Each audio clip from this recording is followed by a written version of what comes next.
Dudarik gabe, faktore nagusia eta gai nagusia geure gizarte hori propio, hain propioa dugun hori eta horren kontraesanak aideratzea da, gaina hori da zure gintzan batez ere, ez liburu honetan, baizik guztietan ikusten dena. Aipatu du magufina, azenarioa, amua, irakurrarentzat, lehenengo lerrotik botatzen duzuna, ez genuke inoren irakurketa ondatu nahi, eta beraz ezin dugu amaiera aitatu, spoiler horietako bat. Spoildu, esaten dugu da euskaraz.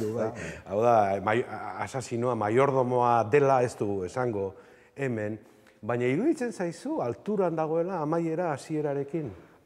Amaierari buruz, nik irakurri ditudan kritikak denak izan dira negatiboak, esan ez, zaputza dela, ez, amaiera. Bat nentorke, bat etor naiteke zapuzkeria zentzu horrekin, baina esango nuke bizitza bera ere, aski zaputza izan daitekela askotan, ez.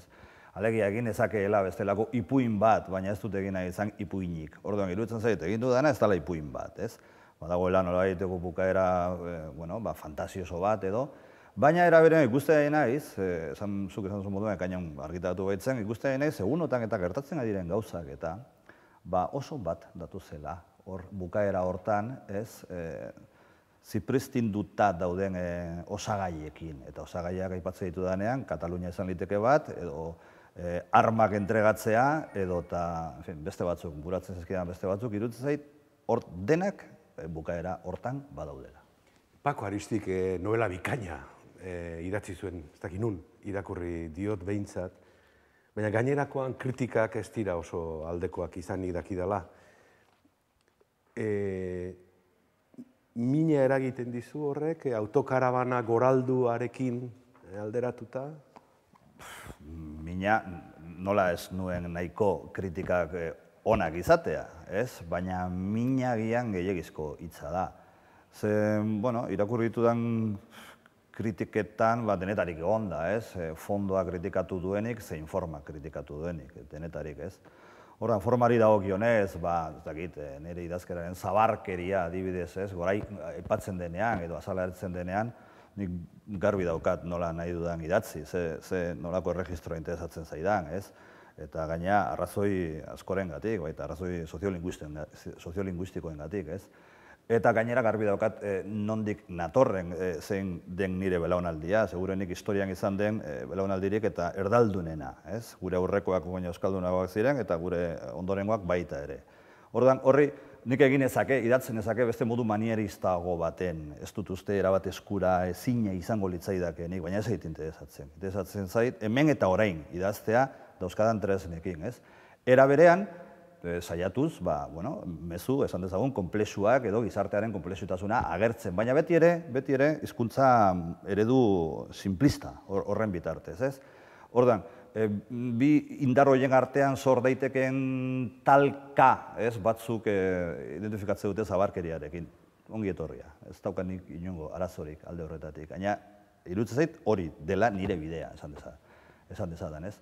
Eta eduki buruz dagokienez, kontu soziopolitikoarekin hasten da novela eta bukatzen da, baina tartean dagoen konstelazio familiar moduko horri nik indarra garrantzia handia ematen diot. Eta hor kritika ez da izan hain negatiboa, normalean ez da izan hain negatiboa. Eta novelari buruz oroar ere nik jaso ditut kritika positiboak, ez, maila personalean, baina emailez ailegatzen direnak edo, nahi dut esan, norbaitek hartu duela gogoa adierazteko benetan gustatu zaiola novela eta egon da, inkluso, esan nezake, kritika entusiastaren bat edo beste ere egon dala. Esango nuke liburu honetan errealismoa baino gehiago naizta kontatzen dena nahiko ezaguna egin, ez, irakurleari. Satira ez ote dagoen orrialde askotan. Zaizu iruditzen?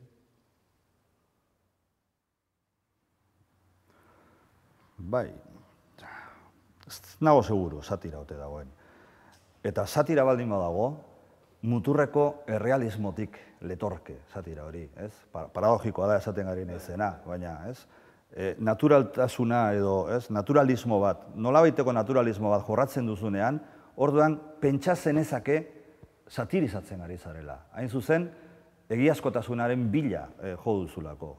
Utziko nuke hor, ambiguedade eremu hortan. Gora ezagun, liburu hau ekainaren 6an plazaratu zela, eta novelan gertatzen dena ekainaren 6an, egun hartan, 2013ko ekainaren 6an gertatzen dela hain preseski.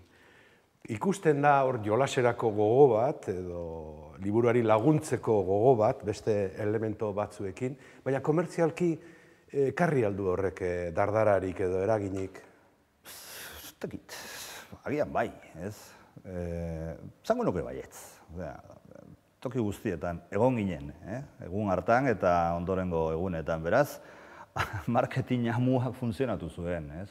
Esaterakoan, gaur bertan gertatzen ari da novela hau, eta gainera, esan duzun moduan, hasten da eskumako zinegotziaren esku, etorri zela, beraz, nozatu zela, eta hori guztia, ez? Beraz, esango nuke funtzionatu zuela. Agian horrek ekarri dit baita ere, ez? Bigarren novela izan da, eta gainera marketing horrekin aurkezten dudanez nire burua edo novela bera, bakizu, agian jendeak esaten du, bai, torri, zure zain gaude, eta ez, olako zerbait egon zitekeen. Ez pauzu ez ere esaten, ez oso modu humilean eta aritzen bali bazara eta agertzen bali bazara, ordan jente agian apreziatuko zaitu hobeto, ez? Ezenez provokatzen getorrita. Fermin, amaitzeko, baki galdera potolo dela, baina nola imaginatzen duzu eta osteko euskal literatura edo gure mundutxo hau? Begira zer esango dan, ez dut uste gure, imaginatu, beste modu batez imaginatu nezake, eta orduan hori gertadadin, seguruenik dauden lotura batzuk askatu beharko lirateke. Esan behar baldin badizut, ez dut uste euskal literatura lotzen duten korapilo nagusien artean segurenik badago etarena, baina ez da nagusiena.